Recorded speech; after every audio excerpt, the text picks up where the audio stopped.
Welcome, Family Home Church. This is Daniel Taylor Sr. recording, first time recording it, not doing it live. And there's a long reason for that, and it's because the internet was gone. And I'll probably have this for a couple of the chapters that we do. We are in 2 Kings chapter 11 and chapter 12.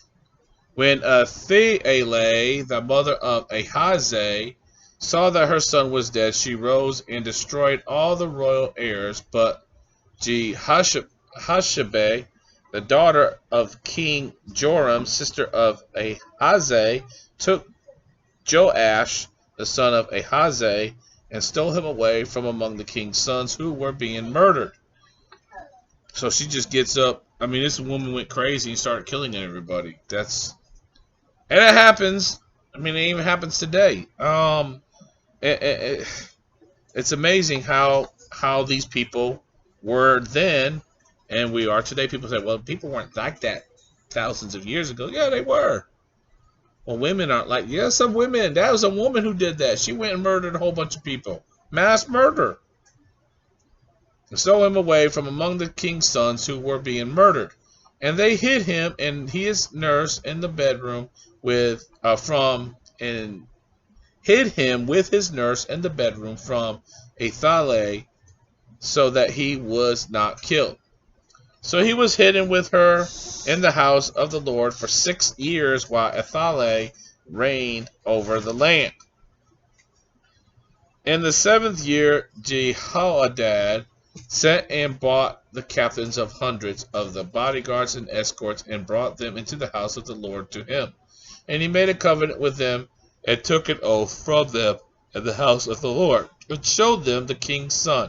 Then he commanded them, saying, "This is what you shall do. 1/3 of you who come on duty on the Sabbath shall be keeping watch over the king's house. 1/3 shall be the gate of Sur, 1/3 the gate behind the escort. You shall keep the watch of the house, lest it be broken down. The two contingents of you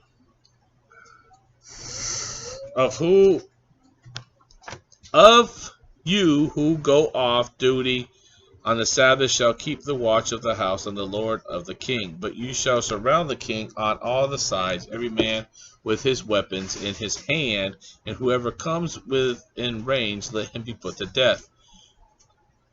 You are to be with the king as he goes out and as he comes in."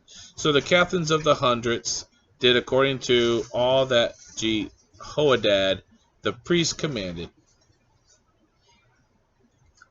Each of them took his men who were to be on duty on the Sabbath, and those who were going off duty on the Sabbath, and came to Jehoiada the priest. And what he's saying is they had to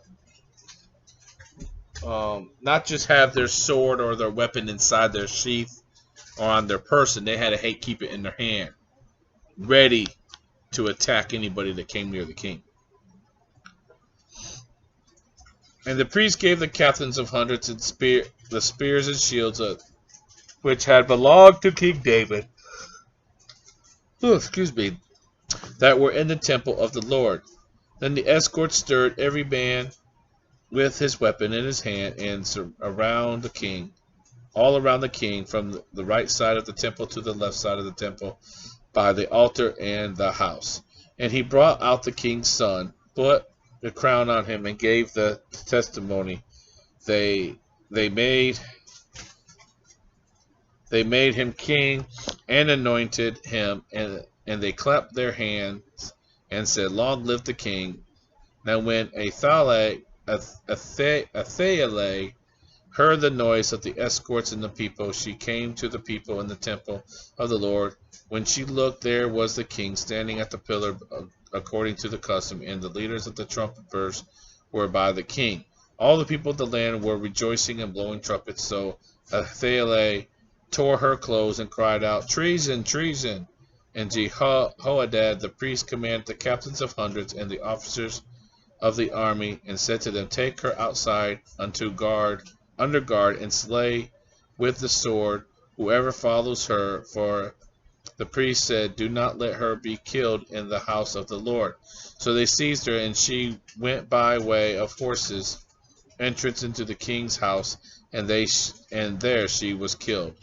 Then Jehoiada made a covenant between the Lord, the king, and the people, that they should be the Lord's people, and also between the king and the people. And all the people of the land went to the temple of Baal and tore it down,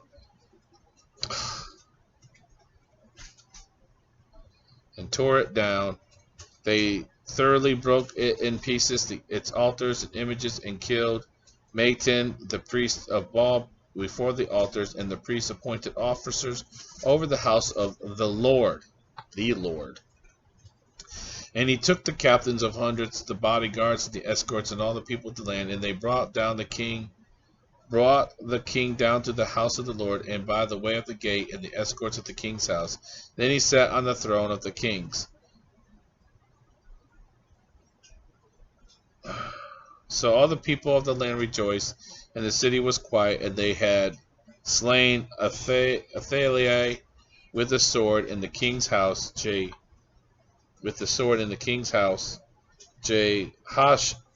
Jehoash was 7 years old when he became king.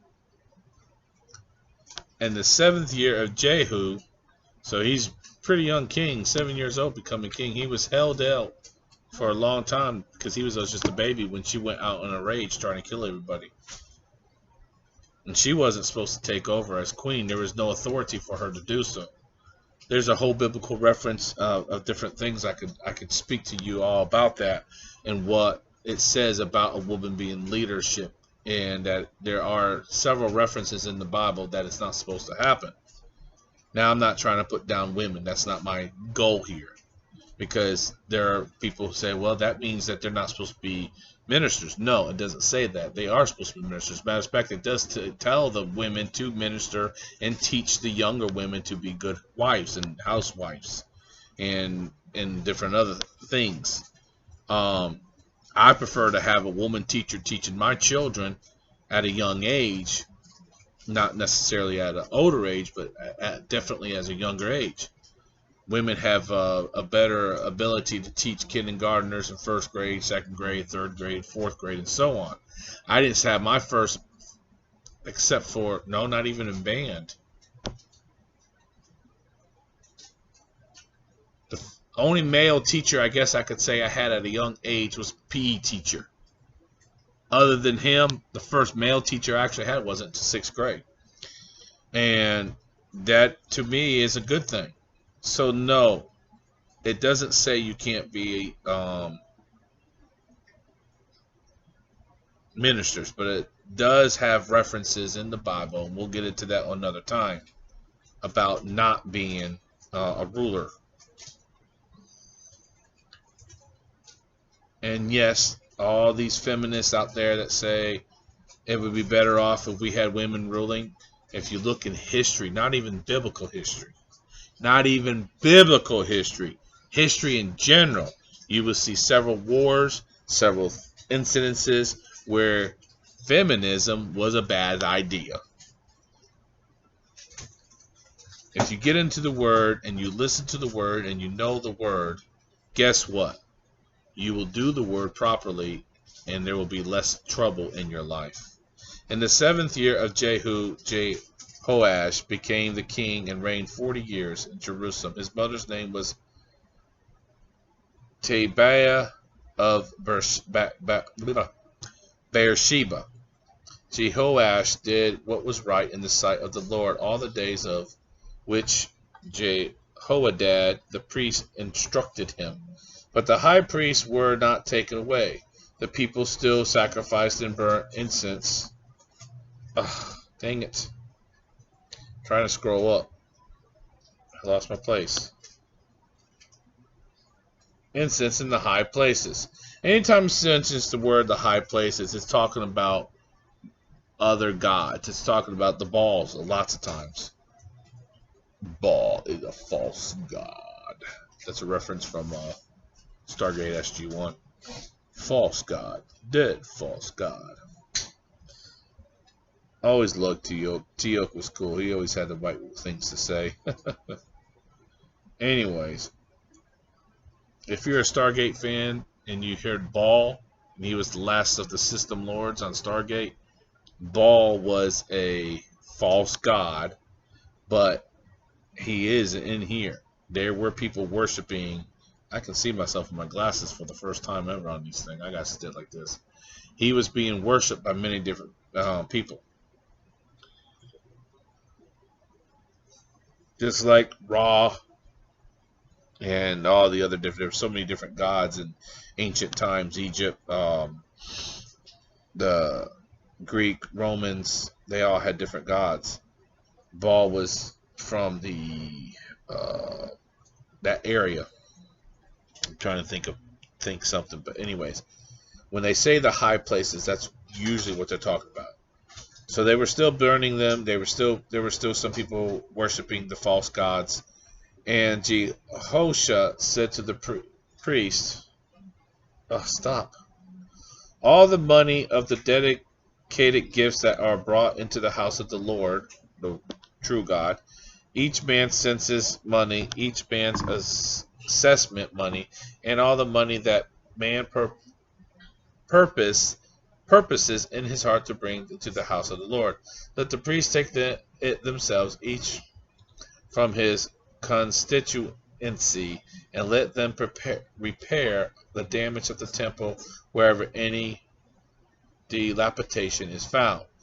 Now it was so by the 23rd year of King Jehoash that the priests had not repaired the damage of the temple. So King Jehoash called Jehadadad, the priest, and all. That's hurt my hand for some reason. And the other priests, and said to them, "Why have you not repaired the damages of the temple? Now therefore do not take more money from your constituency, but deliver it for repairing the damages of the temple." And when God tells us at the end of the Old Testament, just before the New Testament, it tells us to bring the whole tithe into the storehouse, and that money helped keep the house in order, the Lord's house in order, but deliver it for repairing the damage of the temple. And the priests agreed that they would neither receive more money from the people, nor repair the damages of the temple. Then Jehoiada the priest took a chest, bored a hole in its lid. This is a big box. Not this chest. He didn't bore a hole in the chest. He bored a hole in a big box and set it beside the altar. Excuse me. And on the right side, as one comes into the house of the Lord, and the priests who kept the door, but there all the money brought into the house of the Lord. So it was whenever they saw that there was much money in the chest, that the king's scribes and the high priest came up and put it in bags, and counted the money that was found in the house of the Lord. Then they gave the money which had been appointed into the hands of those who did work, who had the oversight of the house of the Lord, and they paid it out to the carpenters and the builders who worked in the house of the Lord, and to the masons and stone cutters, and for buying timber and hewn stone to repair damage at the house of the Lord, and for all that was paid out of the repair of the temple. However, there was not made for the house of the Lord's basin of silver, timers, sprinkling bowls, trumpets, any articles of gold or articles of silver from the money brought into the house of the Lord. But they gave that to the workmen, and they repaired the house of the Lord with it. Moreover, they did not require an account from the men whose hand they delivered the money to be paid to workmen, for they dwelt faithfully. The money from the trespass offering and the money from the sin offering was not brought into the house of the Lord. It belonged to the priests. Hazael,